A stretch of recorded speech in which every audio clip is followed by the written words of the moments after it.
Get to making with jive or station when it hits you, yes. So I want to talk to you a little bit about step one. And step one in most 12-step programs are basically it's a first step, and where you admit some type of defeat, and you're in a program and you're about to let go of the things that have been creating some type of havoc in your life. For many alcoholics and drug addicts, of course, it's an addiction they're letting go of. For many people that have an eating disorder, it's a food situation that they're letting go of.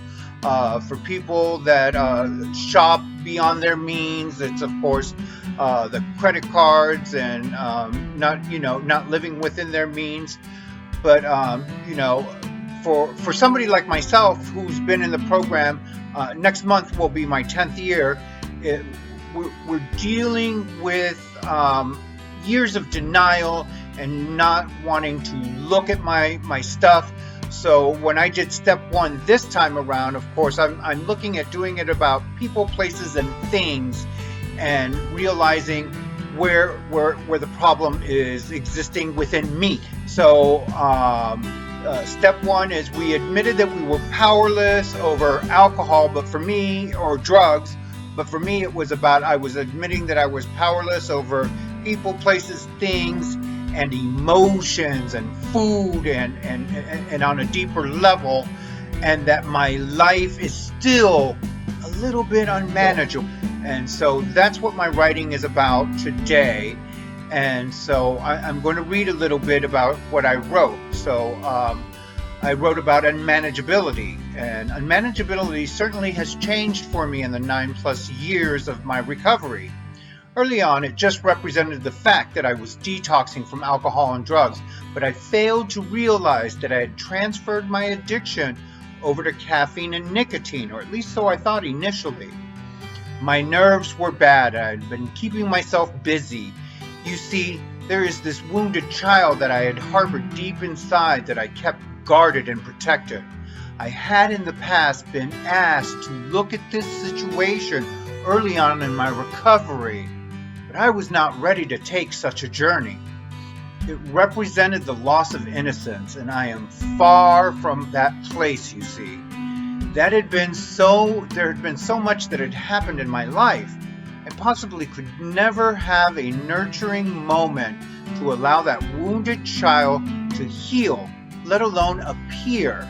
It would represent the letting down of my guard and allow myself to become vulnerable. That is inconceivable. Where and how would I begin? This simply is not the peeling of an onion. This would be the ripping open of old wounds. The kind of wounds that I had hurt people over, burned bridges. This would be unmanageability that I had never known or felt before. It would give rise to old fears.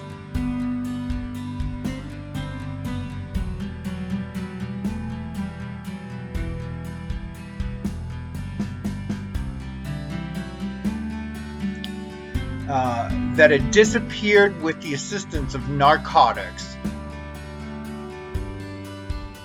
at first, and then much later in my recovery I would stuff it with food. Food.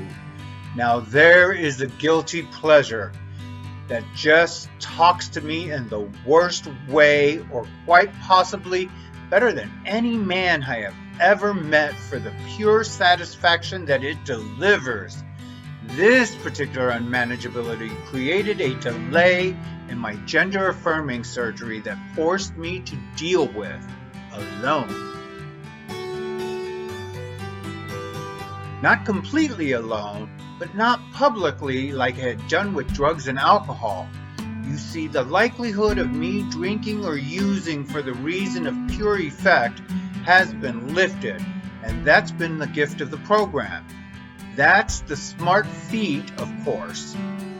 I have the benefit of understanding the reason. I just don't see the need or reason for me to engage in my addiction. Or at least I believe that I don't. But if I'm completely honest to my innermost self, I realize that I find a good substitution with food. I become self-righteous about it because the human need to eat and drink to survive.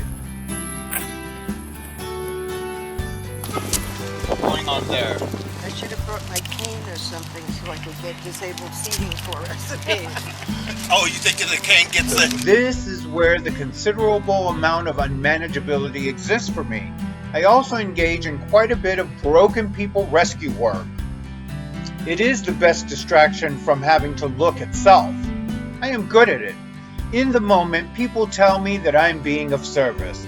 I learned early on that I had an esteemed dysfunctionality.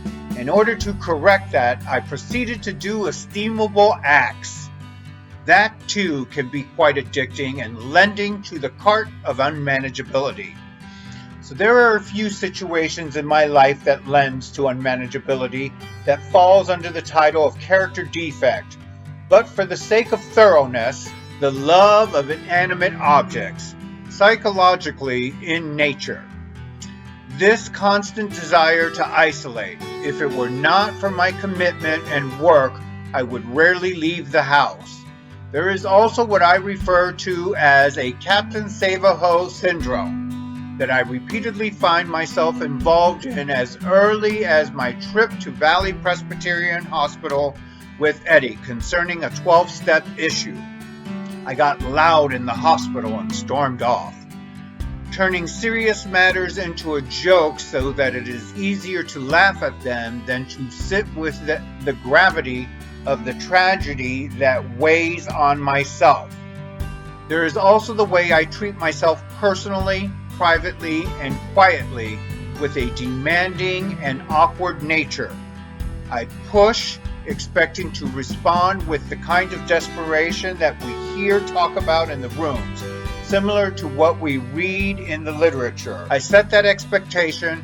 I know what is said about expectation, and when I fall short, I use that expectation for an emotional beating that I put myself through. Condemnatory, condescending, hurtful towards self, I can only attribute this kind of behavior to my ego and an addiction coupled in a united front in an attempt to shred my recovery. Also, without a doubt, there is a boatload of mental health issues that are continuously springing leaks, and the passenger is trying to stay afloat.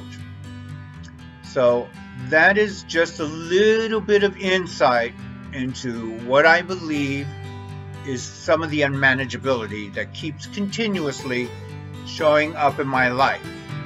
And so one of the things that I do to deal with this unmanageability and put it to rest is first thing in the morning, I ask my higher power to help me with these issues. And they are issues, and they are extreme issues at times.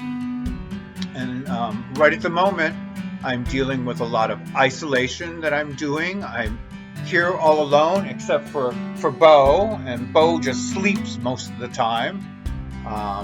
But I drag him out for the WALK. I can't say the word because then he wants to get up and go.